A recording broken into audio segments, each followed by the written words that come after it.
সানি লিওনের সাথে সারা রাত কাটালেন শাহরুখ খান।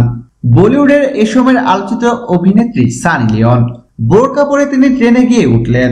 সেই ট্রেনে রয়েছেন বলিউড বাদশাহ শাহরুখ খান। তাদের দুজনের গন্তব্য মুম্বাই থেকে দিল্লি। রাতভর এক ট্রেনেই কাটিয়ে দিলেন তারা। দিল্লি পৌঁছার আধ ঘন্টা আগে সানি লিওন টুইটারে ছবি পোস্ট করে বিষয়টা জানিয়ে উচ্ছ্বাস প্রকাশ করেন। মূলত শাহরুখ খান দলবল নিয়ে নেমেছেন তার রইস ছবির প্রচারণায়।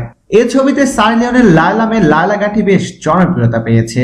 যদিও রইস ছবিতে অভিনেত্রী সানি লিওনের উপস্থিতি মাত্র ওই একটি আইটেম গানে, তবে এটাই তার কাছে অনেক বড় পা বলে মন্তব্য করেছেন সানি লিওন।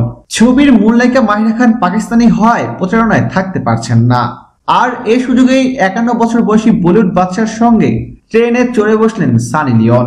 সোমবার 23 জানুয়ারি মুম্বাই স্টেশনে এসে ট্রেনে ওঠেন সানি লিওন। কেউ যেন চিনতে না পারে সেজন্য বোরকা পরেন তিনি।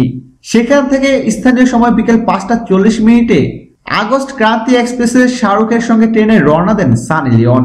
যাত্রীদের মধ্যে ছিলেন সানি লিওনের স্বামী ড্যানিয়েল ওয়েবারও। মঙ্গলবার 11:15 দিল্লির নিজামুদ্দিন স্টেশনে পৌঁছান তারা। প্রিয় দর্শক, ধন্যবাদ ভিডিওটি দেখার জন্য। নিত্য নতুন এক্সক্লুসিভ সব খবর পেতে এখনই সাবস্ক্রাইব করুন এজড ওয়েবসে।